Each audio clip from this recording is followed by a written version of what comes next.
Democratic presidential contender Bernie Sanders used a sun-splashed Grant Park rally Saturday to give his campaign a renewed sense of urgency, criticizing his rival for the nomination, former Vice President Joe Biden, just as much as he attacked President Donald Trump.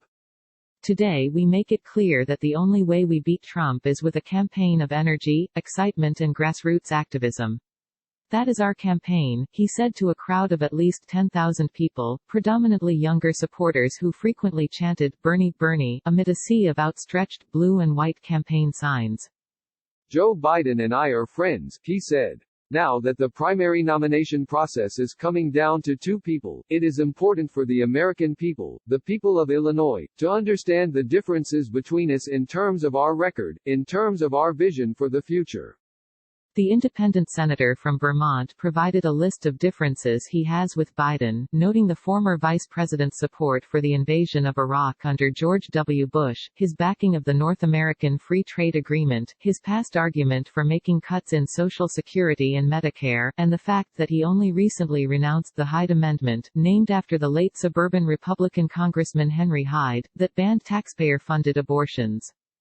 Sanders also lashed out at Biden for raising funds from billionaires and receiving support from an allied Super Political Action Committee.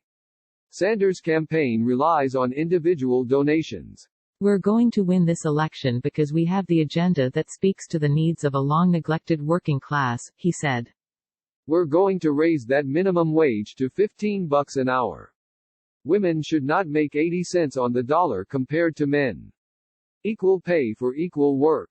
And when millions of workers want to join unions, want to get decent wages and decent benefits through a union, we are going to make it easier for workers to join unions, not harder, he said. Sanders' visit ahead of Illinois' March 17 primary, when the state's 155 pledged delegates will be at stake, came amid the continued aftershocks of the realignment that followed Biden's Super Tuesday victories, which gave the former vice president the delegate lead. With moderate contenders former South Bend Mayor Pete Buttigieg and Minnesota Senator Amy Klobuchar dropping out of the race and backing Biden, the party establishment embraced the former vice president. Only 4 years ago, Sanders came within 40,000 votes of defeating Hillary Clinton in Illinois' presidential primary. Clinton's victory was fueled by healthy vote totals in Chicago and Cook County. Sanders largely captured the Collier County and downstate vote. In this election, exit polling in earlier states has shown suburban voters going to Biden.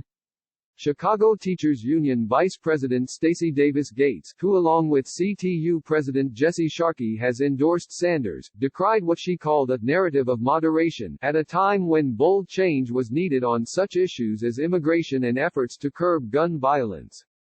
Moderation is a dream killer, she said. Moderation is inhumane. U.S. Representative Jesus Chuy Garcia, who has backed Sanders in his 2016 and 2020 presidential bids, likened the candidate's progressive movement to that which elected Harold Washington as the city's first black mayor. And he paid homage to Sanders for backing him in an unsuccessful 2015 bid against Mayor Rahm Emanuel, who did not seek re-election last year. We did get rid of the 1% mayor, right? Garcia asked the crowd, a reference to Emanuel's derogatory nickname of Mayor 1%. Sanders also is focusing on the more immediate states ahead, including Michigan, which votes Tuesday and was a state where he narrowly defeated Clinton 4 years ago. Sanders canceled a second Illinois rally scheduled for Tuesday in Rockford in Winnebago County, which backed him over Clinton 4 years ago. He left Chicago for an evening rally in Flint, Michigan, and scheduled rallies in Grand Rapids and Ann Arbor on Sunday. In Grant Park, Sanders repeated the tenets of his campaign, including a single-payer, Medicare for all, health care program, free college and university tuition, canceling student loan debt and pursuing a social justice agenda. At one point he contended that he could legalize marijuana nationwide through an executive order, drawing cheers from a crowd in a state where recreational cannabis became legal since January 1. And I invite you to the ceremony when we do just that. Matter of fact, maybe we'll do it right here in Grant Park, he said to larger cheers. He labeled Trump a pathological liar, running a corrupt administration, who apparently never read the Constitution, and was moving the country to autocracy. Now Donald Trump embarrasses us every day, but there are issues of which he not only harms this country, but he harms the entire world, Sanders said. When we have a president, a self-described genius, I should say, a man who single-handedly, no doubt, will solve the coronavirus crisis, we have somebody in the White House who actually believes that climate change is a hoax, he said. Well, we disagree. We think that Donald Trump is a hoax. Noting that the Democratic presidential campaign field has been pared down from 18 contenders to essentially 2, though Hawaii Representative Tulsi Gabbard is still in the contest, Sanders said all of the candidates understand that at the end of the day, we are going to get behind the winner because together we know our differences are far, far less than our differences with this dangerous president. Sanders said his political revolution includes rethinking how the American public looks at politics and seeks to re-engage them. I know many of you have friends who have given up on the political process. They think politics is bull. They think you're a jerk for being here today. I know that, he said.